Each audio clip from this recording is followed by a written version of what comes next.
The strategies and concepts discussed are for educational purposes only and do not represent specific investment, tax, or estate planning advice. Investing carries an inherent element of risk, and it is in everyone's best interest to consult a tax, legal, or investment professional.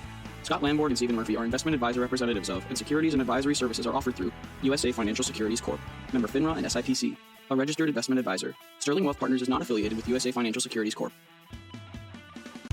Welcome to Season 3, Episode 3 of Retire Eyes Wide Open. I'm Scot Landborg. Today, we're talking about scary markets. Are they here to stay? International conflict, high rates, oil prices on the move. What's an investor to do? We'll cover the top news in our Money Rundown. We'll take listener questions. Money with Murph, we'll talk about one of the most popular financial products today, the RILA. How do we process what's happening and have a level-headed strategy to deal with it? This is Retire Eyes Wide Open. Hi, I'm Scot Landborg. I'm going to show you how to retire with your eyes wide open. Welcome to Retire Eyes Wide Open. Don't go into retirement with your eyes closed. Go into it with your eyes wide open. If your financial advisor and tax advisor aren't talking, someone isn't doing their job. There are two systems in this country, one for the informed and one for the uninformed. You can't turn back the clock. You can only get better for the future. You're going to look back at this moment 20 years from now, and you want to know you did everything you could to position your financial life. The world is changing, and so is retirement. Don't go into retirement with your eyes closed. Go into it with your eyes wide open. I'm going to show you how to retire with your eyes wide open.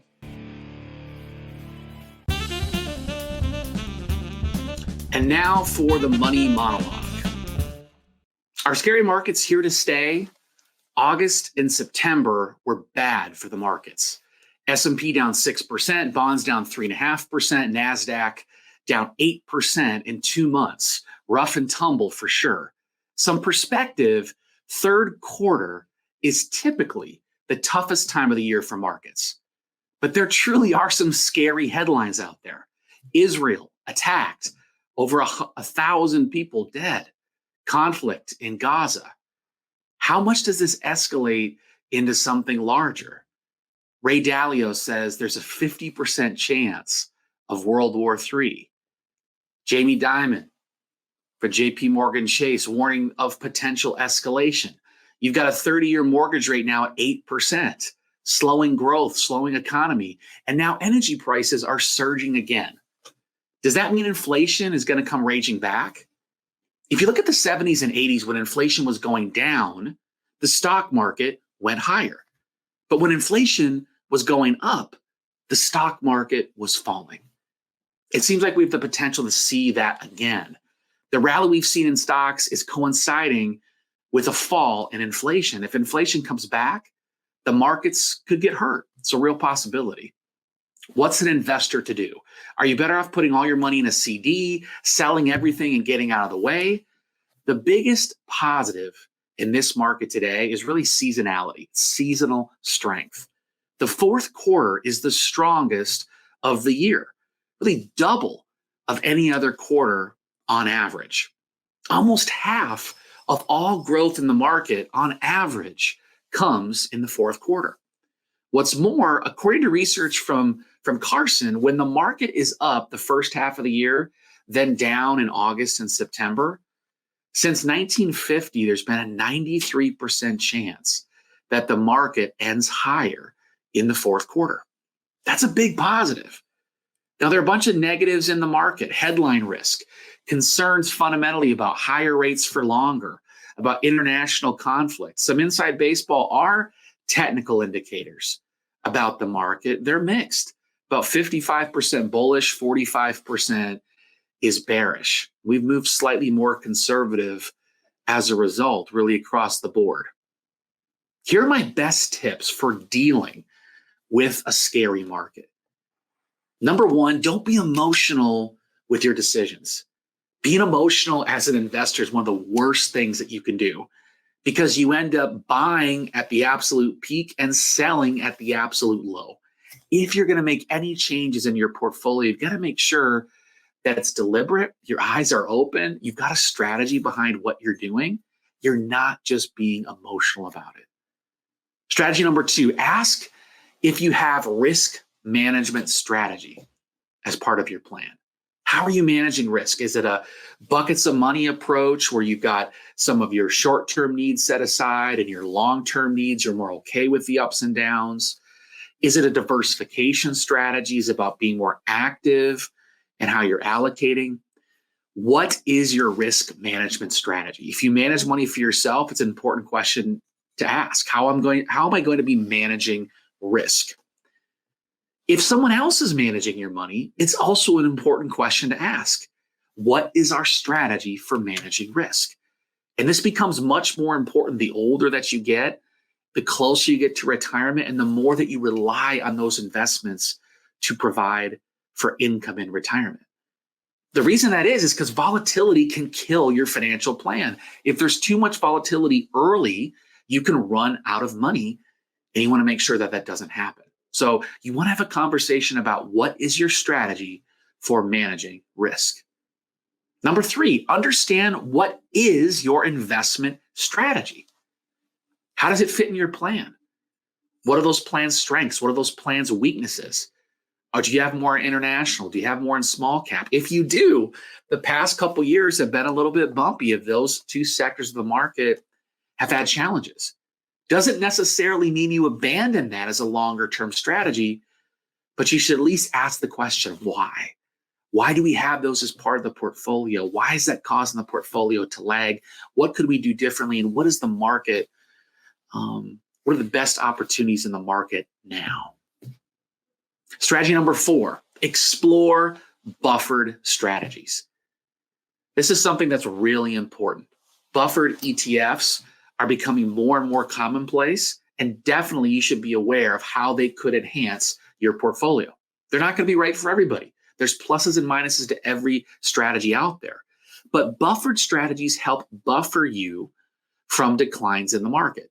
Could be 10%, could be 20%. They help provide some measure of protection. Now, these ETFs are liquid. You can get out in and out of them anytime you want.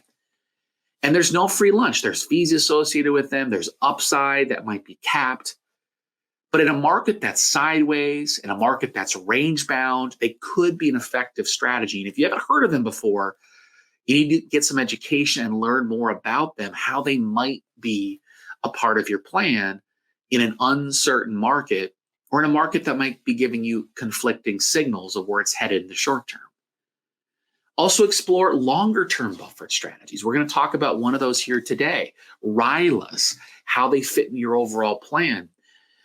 Shorter term buffers are very interesting, but longer term buffers are very interesting in this type of environment as well. They also offer a buffer of protection, but because they're longer term, they may offer you more upside potential.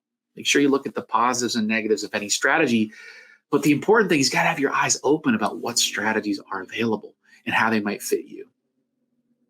Strategy number 5, evaluate your bond strategy. This is so important. Bonds are having their 3rd negative year in a row. Over the past 2 years, down over 18%. It's been a brutal year for the aggregate bond index, down again. What is your bond strategy?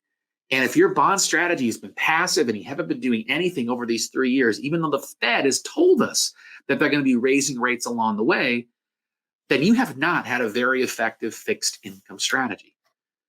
For us, we've been shifting over the past couple of years, had more short-term bonds with decent yields. We've been using other instruments like barrier ETFs. There's things that you can do, but the question is, what is your level-headed, unemotional strategy for dealing with the market as it is, in the environment as it is? Sometimes the strategies that worked for the past 10 years don't work for the decade ahead. What is your strategy? What is your bond strategy? Number 6, why international? And we've talked about this for quite some time. International has lagged for over a decade. And the question is will it continue to lag in the future? There's been periods of outperformance. 2001 to 2008, international did better than US markets. But there's an interesting dynamic today, and that is the top 7 companies in the US. Those companies are making up a big portion of the upside of the market year to date. And the question is can these international companies that are not as tech heavy as some of those US companies, has that fundamentally shifted where international could lag for the foreseeable future? It's a good question to ask. In a volatile and a scary market, does it make sense to have international as part of your plan? Number 7, will you keep up with inflation? We're concerned about volatility. We're concerned about risk, but you also have to be concerned about another one, and that is inflation. We've got a big fat national debt over $33 trillion and growing. We're adding to the deficit every year. The value of the dollar is held up pretty well, but will that continue? And will your money keep up? It's one of the reasons why you have to be careful about pulling all of your money out and go into cash. You want to make sure you're earning something, even in those safer instruments, and do the best you can to keep up with inflation. That's the bigger picture. You got to make sure that to manage volatility, you may want to get more conservative, but you have to keep a vision. Is my strategy going to help keep up with the rising cost of living and with inflationary pressure? My final strategy, number 8, anyone can get out, but can you get back in? For people that come to me say, Scott, man, why don't I just pull everything out? I don't want to deal with all this. I don't want to deal with the headache. I want safe money and you can get a good return. You know what? There is some viability to that more than there has been in a long time because of the yields that are out there. You might want to reduce risk across your portfolio, but to eliminate all risk, you might be giving up some upside. You might be giving up your ability to keep up with inflation. And the most challenging thing is not getting out of the market. Anybody can do that. Anybody can have a sell discipline. But what's your buy discipline? When do you get back in? Now, I've had clients that have gotten out at different periods. They pull all their money out when Biden was elected. They pull all their money out when Trump was elected. They pull all their money out when there was this conflict or that. And they go years, multiple years without getting back in, and they missed a big opportunity. So it's important. Don't be emotional. Have a strategy and make sure you've really thought through it in a level-headed way. Those are my top strategies for dealing with a scary market. It's been scary. It's been a scary few months. And there's likely going to be more scary things ahead. Do you have the infrastructure, the team around you to navigate the financial world? Do you have the time to do it yourself? Do you want an advisor or a team of professionals to help you navigate? Hopefully these strategies will help you on that journey. And that's my money monologue. Now for the money rundown. Our money rundown segment is where we cover the recent news. There's a lot of media sources out there that are going to give you updated information about the economy and the markets. Our job is to help summarize and synthesize, help pick out a few stories that are most important for you as a retiree or an investor. Joining us today, financial advisor Stephen Murphy. Stephen, welcome. Thank you. Thank you. Glad to be here. All right. Our first headline, war in the Middle East. Israel was viciously attacked. Over 1,000 people killed by Hamas. Hostages taken, and Israel has responded with airstrikes and is looking prepared for a ground assault in Gaza. World powers are taking sides. What are the consequences of this for the market and for the world? Thanks, Stephen. It's been a crazy time, and some of the images we've seen are so incredibly heart-wrenching and difficult to look at. It's hard to pivot to the money side of what's happening and what's going on. What I will say is that international conflicts, horrible tragedies, whether it's 9/11, bombings of an embassy, there have been very difficult things for the world and for investors to digest as long as investing has been around. One of the things that I think is interesting about when this conflict has erupted is the market did not have a big negative reaction. In fact, the markets had a decent uptrend since that moment that conflict erupted. I think the biggest takeaway from what's happening right now is, can this escalate into something larger? What we've seen in Ukraine, there's a lot of concern, Russia, Ukraine, our involvement, as that issue of Ukraine has stayed more contained. It's been easier for the international world to digest it from a financial standpoint. What's going on in Israel, I think similarly, if that conflict, as terrible, as horrible, as bad as it may be, to watch the headlines and watch the news. From a financial standpoint, we're looking at, is it contagious? Is it contagious to other big countries? What are the consequences of that happening? I think that's the biggest thing to be looking at. I think we have to continue to look at oil, right? How are oil prices impacted as well? But I do think it's important to keep in mind, if the market was devastatingly concerned about what impact this would have on the economies of the world, you'd see the market in a free fall. You're not seeing that right now. So it's something to continue to be conscious of and aware of. But there are a lot of other concerns in totality to be considering when thinking about where the market goes and how the market would respond. Our second headline: the bond market is posting another bad year. As interest rates have moved higher, now the 30-year Treasury bond has moved up over 4.8%. The aggregate bond index is posting its third bad year in a row, down over 4% and down over 18% the past 2 years. What should a conservative investor do? Thanks, Stephen. Yeah, what's really been crazy over the past couple months is how big those interest rates have moved. The Fed has not raised rates, but investors in bonds have been commanding a higher price for longer duration bonds of every type. And treasuries specifically have moved up almost a full percent over the past couple months. Just been a massive move. There's a lot of reasons for that. Demand for our bonds, longer term bonds, has gone down as you've seen countries, China decreasing their exposure, Japan decreasing their exposure, the Fed selling instead of buying these types of bonds. There's a lot of reasons why that's been happening. But the question is what's the impact going to be to the banking sector? What's the impact to investors? Are investors thinking, hey, bonds may be a better place to be than stocks, which maybe gives you less fuel to move the market higher? And the cost of lending has been going up across the board. So all things to think about. As an investor, I think you still have to think about, hey, are short-term bonds attractive? Does it start to make sense to look to intermediate and longer term, as the bond market has posted really 3 terrible years in a row? That's something to keep your eye on, but you have to be careful because we don't know how high those intermediate or longer term rates could go. And the aggregate bond index and longer term bond instruments could continue to be negatively impacted. So I think a cautious approach is necessary, and you have to take a more holistic view of your overall plan. Our third headline: despite the bad international news, Tom Lee of Fundstrat is still bullish on the fourth quarter of this year, calling for a violent upside stock rally. Is he correct? Oh man, I hope so. I hope he's right. The Tommy Lee's is the perennial optimist, right? He's the most bullish of the bulls out there. And we talk about him quite a bit because he's definitely on that bull side of the equation. So the market has pulled back Q3 and Q4. There's a lot of seasonality on why things might be able to go higher. I think earnings season is going to be pretty telling. Did these companies come in where they're supposed to be? There was one big company yesterday that kind of missed, one that kind of beat.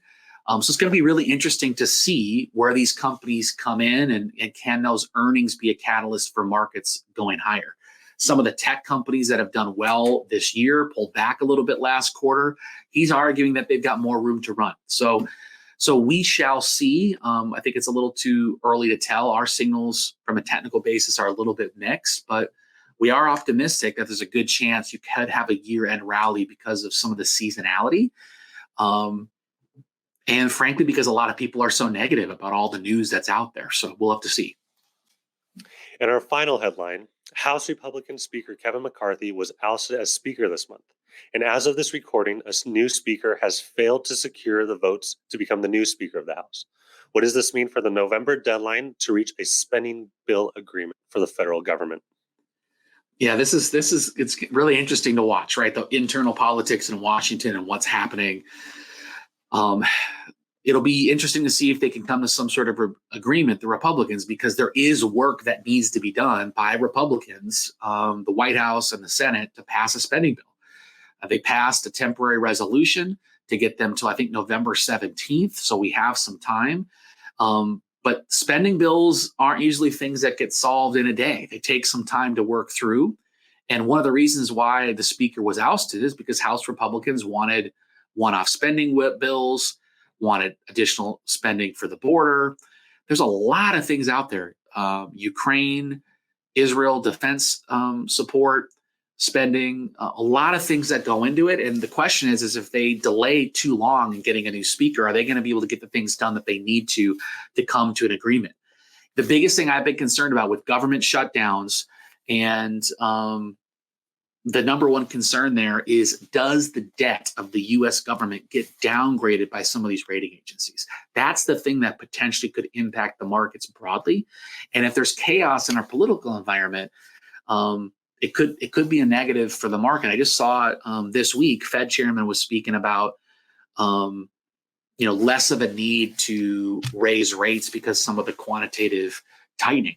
He also said that our fiscal spending is unsustainable. You can't have a $1.7 trillion deficit when there's no war, there's no COVID. Like, Washington's going to have to get their act together. And that is not an easy thing to do. No one wants to cut anything. But it's a little bit concerning to the bond markets, a little bit concerning to people that are buying our long-term debt, as are we going to be able to pay this thing off? Are we going to be able to continue to make good on our debts? And any government shutdown, because of a delay in coming to an agreement, could be viewed negatively by the rating agencies.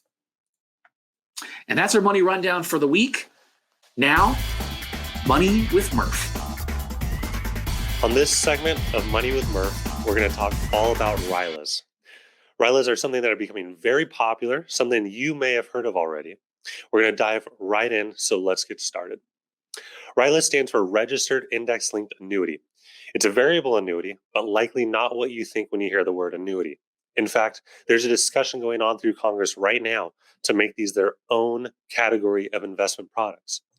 So here's a rundown on what a RILA is, what you need to know, and let me break down some specifics for you. What is it? A RILA boils down to an investment tied to the performance of a specific index and will enhance the returns or dampen the losses should you hold through the whole term. This is a growth-oriented investment product. What it is not an income-oriented product. There's no monthly check, there's no income riders, and there is no principal protection. Fees. Some of these products have fees, some have low fees, and some even have no annual fees. The term. This is how long the product is designed to be held. Typically, we're looking at about 3 to 7 years. The longer the maturity, typically the higher the rates offered. The big negative is lack of liquidity and penalties to get out early. Tied to. These products base their performance off of the performance of a major stock market index. Make sure you understand what your product would be tied to. Buffer. This is one of the most attractive features of a RILA. It means that the carrier takes on the first amount of loss up to whatever buffer you select. But keep in mind, it is not a floor. So what do I mean? Here's an example. If your buffer was 10% and the performance of your chosen index was negative 15, you would still have a loss of 5%, and the insurance carrier would take on that first 10% of loss. Participation rate. This is the other main attractive feature of a RILA. This is the amount of performance the account does relative to your chosen index. For example, if you chose a RILA with 120% participation rate and the chosen index ends up doing 10%, your account would do 12%. So there are pluses and minuses to any investment, but hopefully this serves as a good starting point in your understanding of the key terms and concepts around RILAs. Stephen, thanks for that background and that education. They have become super popular. We hear more and more advisors that are talking about it with their clients. Clients come with more and more questions. Potential clients come to us with those types of products they've had for a number of years. They become much more prevalent. Let's switch gears for a minute and let's talk about our top things to consider when looking at a RILA as an investment. Number one, did you evaluate other providers? This is key. There's a whole bunch of different companies that I can name that are providers of these RILA type products. And if you're going to move down the path with one provider, you want to make sure that you yourself or your advisor have evaluated the other options that are out there. They have different fees. They have different surrender schedules. They have different buffers of protection. They have different upsides. They have different insurance carrier ratings, all things that you need to consider when choosing a strategy. Make sure that you got what you think is going to be the right one for you. Strategy number 2, how does it fit in your overall plan? This is important. Any investing you do at all cannot be done in a vacuum. It has to be taken in totality of your overall plan. The negative with RILAs is a lack of liquidity. So when you think about an overall plan, if you had $1 million portfolio, how much do you want in that RILA? How close are you to retirement? When are you going to need an income stream?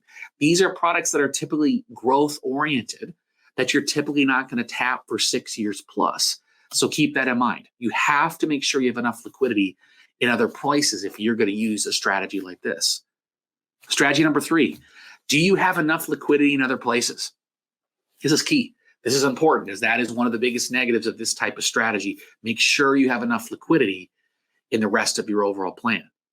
Number 4, how is the advisor getting paid? You could ask that advisor that question.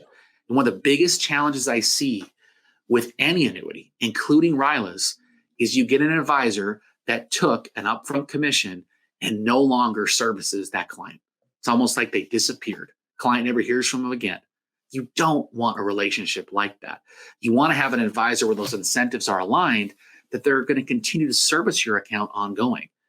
And even no matter what type of annuity you might have, there often is an annual servicing component that's needed to make sure that annuity stays on track. For example, with RILAs, some RILAs have what's called a manual lock-in feature that needs to be evaluated consistently. As you get closer to maturity, maybe you want to lock that thing in 6 months out or a year out to lock in some of those gains. It's something you have to look at, and your advisor should be helping you with. Number 5, what are you getting for the fees that you're paying? There's a lot of advisors out there that can recommend a RILA strategy or a type of annuity that's out there. But what are you getting for the fees you end up paying that advisor? It's critical. A lot of these products are the same, regardless of what advisor you select. But is that advisor providing a more comprehensive approach to planning? Are they providing context of how this investment fits in your plan? Are they providing tax strategy? Are they providing a comprehensive view of where you're going to pull from and when? Are they providing retirement planning? Are they providing an estate review? What are the things that they provide? You may be getting this RILA from this advisor, and all you're getting is investment advice, but another advisor may be providing you with a comprehensive suite of strategy and financial planning. And I think it's important to know what you're getting for your money. Strategy number 6, did you evaluate other options? Maybe the RILA is not the right thing. Did you look at managed accounts, actively managed, passively managed? Did you look at conservative investments, higher yielding investments, dividend plays, all kinds of different strategies out there in the investment universe. And no matter what investment you do, you want to make sure it fits into your overall strategy and plan, and that you've really gone into it with your eyes open, knowing what other options might be out there. Those are some of my top tips when looking at a RILA investment. Hope that was helpful. Stephen, was there anything else that you wanted to add about this RILA topic? I know it's a big one. I know you were working on publishing an article in the weeks ahead on RILA specifically. Anything to add on the RILA strategy? I think RILAs have become much more popular recently because of the higher interest rates. Obviously, 30-year mortgage at 8% is not a good thing. Well, for most people, it's not a good thing. But it is really, those higher interest rates have really enhanced the offerings that these RILAs have. So these RILAs have been around for a while, but now they're becoming extremely attractive with some of the buffers, with some of the participation rates, with some of the fees. They are really good growth products that could be a big piece of your portfolio, or a very well situated piece of your portfolio. Yeah, I agree. I think they've gotten really competitive for what you just said, rates. I mean, I looked at one 6 years ago that had a 6-year maturity and had a cap on the upside, I think about 70%. Now a similar type strategy, you might not have a cap at all. You've got more upside potential. Just as you mentioned, those rates have got much more competitive. And so it's become much more relevant to look at. Also, if you compare to these liquid buffered strategies, these longer term RILAs are similar in a way that they give a buffer, sometimes more of a buffer than the liquid ETFs. And on the upside, they often give a lot more upside potential. You're giving up something with the liquidity, the time frame you have to hold it, but they become much more attractive to look at. Yep, totally agree. Fantastic. And that's Money with Murph. Stephen, thank you so much. Let's jump into our listener questions. If you want your questions answered during the show, go to our website, retireewo.com, and click on Ask a Question. Our first question, Stephen, take it away. Scott, our first question is from Chris in Long Beach. He asks, my advisor recommended an annuity as part of my plan. Is that a good thing or a terrible thing? It's a good question to ask. My first question back at you, is that the only thing they recommended? If it's the only thing that was recommended, you should definitely run away. But an annuity, if it's part of an overall plan, could make sense.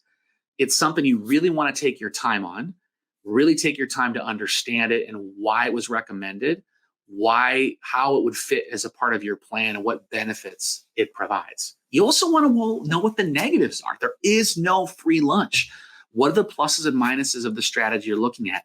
And what are the alternatives? With fixed income rates as high as they are, we've actually seen less activity in older, more traditional annuities because of how high you can get in some of these shorter instrument interest rates. That being said, there still can be some benefits of tax deferral. There still can be some benefits of increasing income. There are pluses and minuses to any investment strategy, but I think the most important thing, if an advisor recommended it, ask a lot of questions, take your time, evaluate all the documents associated with it, and make sure you have a full understanding of it. Some clients like annuities, some clients hate annuities. They're not going to be for everybody, but just be absolutely sure you take your time. The other question is, how much is being recommended to put in it? Is it 10%? Is it 20%? Is it 50%? How big of a percentage, and what is the goal of it? I think one of the challenges that I've seen is come across someone where they put all of their money into an annuity. Usually that's challenging because the negative with these annuities is the lack of liquidity often. So you really got to understand how it fits into your overall picture and that it fits your individual situation. Our next question is from Paul in Tustin. Paul asks, does a $33 trillion debt make you concerned about the solvency of Social Security? Should someone that's living off of Social Security be concerned? It's a good question, Paul. We get it more and more. I think that debt has been growing and it's a little bit scary looking at it. What I would say with Social Security is I wouldn't be overly concerned for a couple reasons. One, they can fix the solvency of Social Security by increasing the retirement age for younger people. That would be a big adjustment. They might make changes to how inflation is calculated. There might be some adjustments there. But if you're 60 plus, you're probably going to be grandfathered in any changes that were made. Younger people, it's going to be more of a concern. They're going to probably push that eligibility age up. As far as solvency, one of the interesting things to watch, I hear clients that are concerned about de-dollarization, people moving away from the dollar. The dollar has held up its value very well. It's about as high as it's been over the past 20 years relative to other currencies. What we've also seen is the dollar's usage has also stayed very high. The euro, on the other hand, has declined in its broad international usage. So the question about Social Security, should you be concerned? Possibly. I'm not super concerned about it. It's the reason why you want to think about your overall financial picture, and you should be able to run some scenarios. Hey, what if Social Security was cut by 25%? What would happen? We've got financial planning tools that can run those scenarios to let you look at, would your plan still be on track with where you want to go? And that's kind of the planning exercise you want to have with an advisor. What if I retire a year later or a year earlier? What if I live to 90 or 95? What if something happened to one of us younger in retirement? Those kind of what if scenarios, Social Security is just one of them, but those what if scenarios are important in a planning process to make sure you're comfortable about what you might be facing in the future. Our next question comes from Joanne in Phoenix.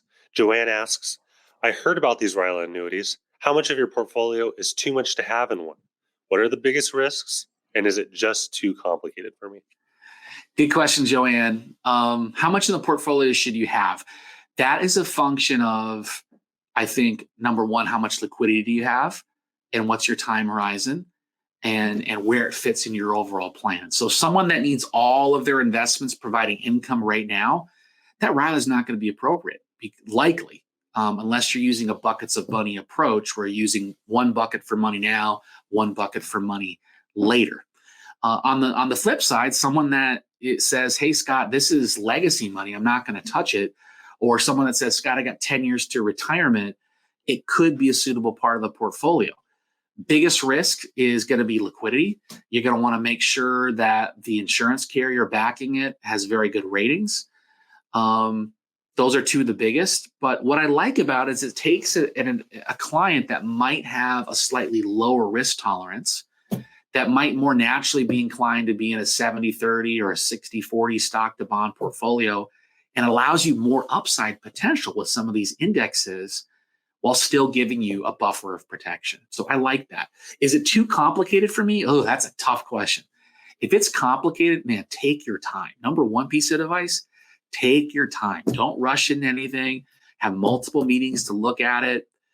Google some stuff online. Take some time to evaluate your options. At the end of the day, if it's too complicated, if you don't understand it, I wouldn't do it. Or if you're going to do it with a smaller portion so that you get more comfortable watching how that investment works over time. Hope that helps, Joanne. All right, next question I have actually came in for Stephen. This one's coming from Corey in Anaheim. I'm a 63-year-old teacher, and I was offered extra money to leave next year from the school district. I want to take it, but I still love teaching and don't want to retire for a couple more years. Should I take it? Corey, that's going to be a tough question, and that's going to be everybody's favorite answer. It depends. So it's going to be a close call. I would encourage you you're a public school teacher, so you're going to be part of CalSTRS, the California State Teacher Retirement System. I would encourage you to set up a meeting with them. They'll be able to give you an official estimate of what your pension amount should be in a couple of different scenarios. The end of the current school year, one more school year, two more school years, whatever time frame you have in mind, they should be able to run a pretty accurate estimate. The reason being is that a lot of times you'll notice that these offers from the school district, all they're really doing is just giving you a couple extra years on your service credit to increase your pension. We recently saw one where all the school district was doing was giving 2 years of service credit up front. So instead of retiring, this person was about 60, it would be as if she was retiring at 62. So it could make sense. Don't just think that, oh, the school district's offering me more money, I should just take it and run. Really dive into what they're offering. Keep in mind, it's not always going to be money. In your question, it sounds like it was just a dollar figure, but there's going to be different types of bonuses and offers that the school districts can make. For instance, my own mother is a CalSTRS member, and her school district offered any teachers over age 60, they would give 5 years of free medical coverage until that teacher reached age 65 and went on to Medicare. So there's different aspects of it. I would encourage you to really look into your own financial plan, your income specifically, to see when you need to retire. We have some clients that can retire today, and we have some clients that need to wait 5 years before they retire.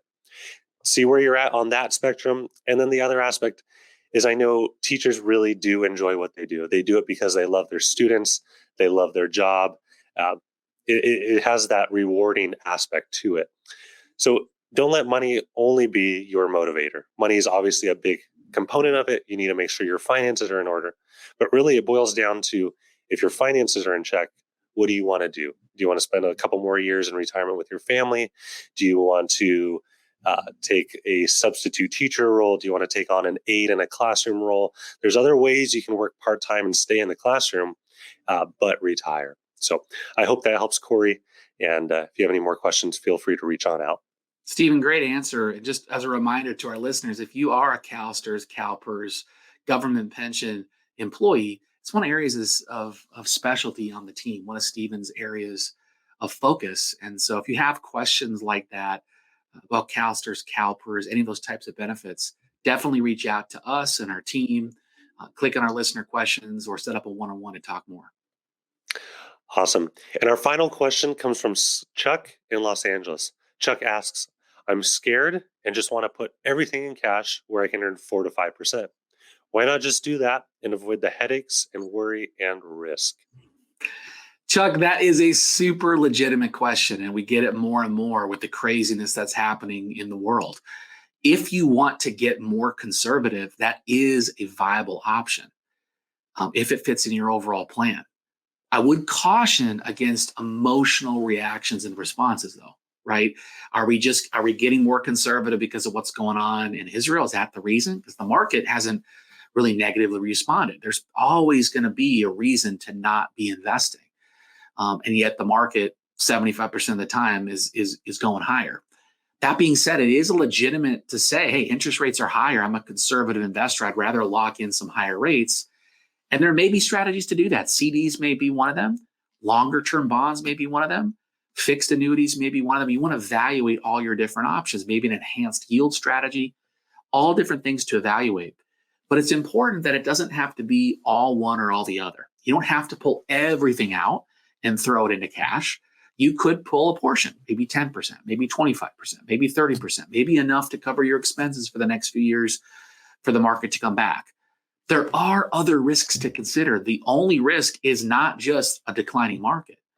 There is other risks to think about. What is the risk of inflation? If we stay conservative, what is the risk of inflation? What if I go into a one-year CD and then the economy declines and the rates go back down to 1% again? Now my reinvestment risk is very low. I made 4 or 5% for a year. Now I'm only making 1%. There's a risk there. So there's all kinds of different risks. What if inflation runs hot? Where are things going to go? So it is an option to get more conservative, but it really should be part of an overall picture of where you want to go. Will that conservative strategy still get you what you need from an income perspective? Are there ways that you could reduce your risk, still take on some risk, but maybe squeeze out a better yield? Maybe have something tied to inflation where you could get some increases. It's a bigger question, Chuck, I think you need to evaluate. And where we've seen people get into trouble is they make a knee-jerk response. I'm emotional. I'm scared. This person got elected. That person got elected. I'm going to stay out of the market for the next 5 years. And they miss a huge opportunity in the market. They don't keep up with inflation, and their standard of living might be negatively impacted. So as much as I want to say it's an easy answer, it's just not, Chuck. Got to dig in a little bit further. And maybe the right answer is to take a measured approach, right? Maybe put 10 or 20% more conservative, have a little extra dry powder so you have that comfortability, but also you're not sacrificing your long-term viability of your financial plan. That's our show for this week. If you want your questions answered during the show, go to our website, retireewo.com. That's retireewo.com and click on Ask a Question.